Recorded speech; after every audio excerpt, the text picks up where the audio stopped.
रहमानिर्रहीम। रमज़ानुल मुबारक में पेश आमदा मसाइल और उनके जवाबात के सिलसिला में आज दो तीन अहम मसले आप हज़रात की खिदमत में अर्ज़ करने हैं जो अक्सर पूछे जाते हैं और अहबाब उनके बारे में सवाल करते हैं। वो ये है कि रोज़े की हालत में नाक के अंदर या आँख के अंदर या कान के अंदर दवाई डालना, कतरे डालना और ड्रॉप्स का इस्तेमाल करना कैसा है, आया इसकी वजह से रोज़े पे कोई असर पड़ेगा या नहीं, और रोज़ा इससे टूटता है या नहीं टूटता। तो याद रखें, तीन उज़्व के बारे में आम तौर पे सवाल किया जाता है। नंबर 1 नाक, नंबर 2 आँख और नंबर 3 कान। तो हर एक के हुक्म के बारे में तफसीलन अर्ज़ करता हूँ। जहाँ तक बात है नाक की, तो याद रखें नाक में अगर कोई दवाई डाली जाए, लिक्विड दवाई बहने वाली जैसे कतरे वगैरह हो गए, तो इस सूरत में जो है रोज़ा टूट जाता है। नाक में कतरे डालने से रोज़ा टूट जाता है। लिहाजा रोज़े की हालत में ऐसी दवाई इस्तेमाल न करें जो नाक में डाली जाती है, इससे रोज़ा टूट जाएगा। नंबर 2 आँख के अंदर कतरे डालना या ड्रॉप्स डालना, इसका क्या हुक्म है।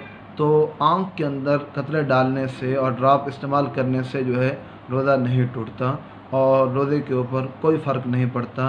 लिहाजा अगर किसी को ज़रूरत हो तो रोज़े की हालत में आँख में जो है अपने ड्रॉप्स और कतरे इस्तेमाल कर सकता है।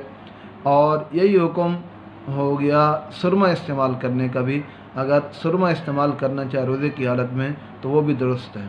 हत्ता कि फ़ुक़हा ने यहाँ तक लिखा है, अगर कोई आदमी सुरमा लगाते हैं आँख में और उस सुरमे का असर और उसका जायका हलक में महसूस होता है, तब भी कोई हर्ज नहीं है, क्योंकि आँख और हलक के दरमियान कोई रास्ता नहीं है और कोई मनफज़ नहीं है। लिहाजा आँख के अंदर दवाई लगाना या आँख के अंदर सुरमा इस्तेमाल करना दुरुस्त है और इससे रोज़ा नहीं टूटता और ना ही रोज़े पे कोई असर पड़ता है। तीसरी चीज़ है कान। तो याद रखें, कान में भी ये तफसील है कि अगर कान में पानी चला जाए, जैसे आदमी नहाता है तो कान में पानी चला जाता है, तो इससे भी बिल इत्तिफाक रोज़ा नहीं टूटता। कान में अगर पानी चला जाए तो इससे रोज़ा नहीं टूटता। दूसरा मसला है कि कान में अगर कोई ख़ुद जानबूझ करके पानी डालता है तो इससे रोज़े का क्या हुक्म है। तो इसमें जो है उलमा का इख्तिलाफ़ है। बाज़ कहते हैं रोज़ा टूट जाता है और बाज़ कहते हैं नहीं टूटता, इसलिए इससे भी परहेज़ करना चाहिए। तीसरी चीज़ है दवाई। कान में दवाई डालने का क्या हुक्म है। तो याद रखें, पहले जो हमारे उलमा थे, पुराने उलमा और क़दीम फ़ुक़हा थे, वो यही फरमाते रहे कि कान में अगर कोई आदमी तर दवाई डालता है, लिक्विड चीज़ डालता है, तो उससे रोज़ा टूट जाता है।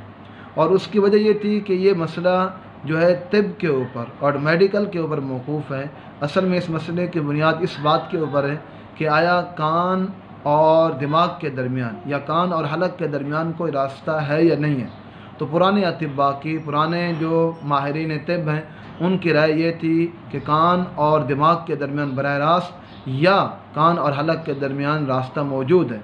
तो इसलिए यही कहा जाता था कि कान में डाली हुई चीज़ डायरेक्ट हलक तक या दिमाग के वास्ते से हलक तक चूँकि पहुँच जाती है, इसलिए ऐसी चीज़ इस्तेमाल न करें, रोज़ा टूट जाएगा।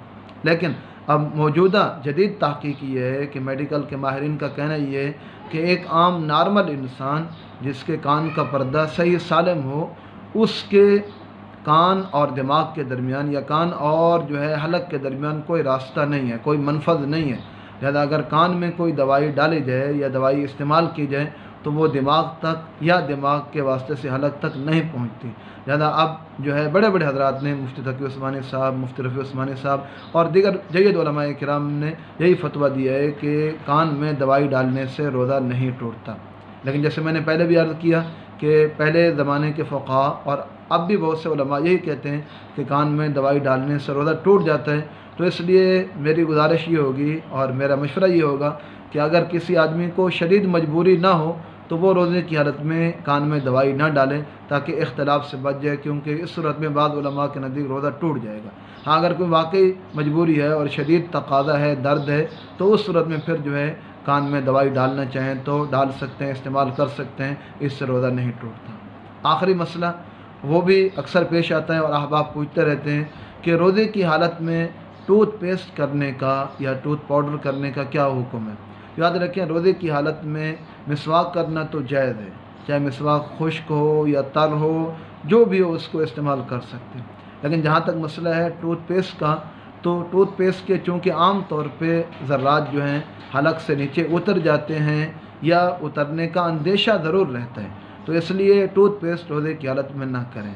اگر تو اس کے ذرات حلق سے نیچے اتر گئے پھر تو روزہ ٹوٹ جائے گا، اور اگر نیچے نہ بھی اتریں تو چونکہ جیسے میں نے عرض کیا اس کا احتمال رہتا ہے، اور اس بارے میں آدمی کو شک ضرور رہتا ہے کہ کچھ نہ کچھ اثرات گئے ہوں، تو بھی روزہ مکروہ ضرور ہو جاتا ہے۔ تو اس لیے جو ہے روزے کی حالت میں ٹوتھ پیسٹ استعمال نہ کریں، یا صبح صادق سے پہلے کر لیں یا پھر شام کو کر لیں۔ اللہ تبارک و تعالیٰ سے دعا ہے کہ اللہ تعالیٰ ہم سب کو دین کے مسائل سیکھنے اور ان پہ عمل کرنے کی توفیق عطا فرمائے۔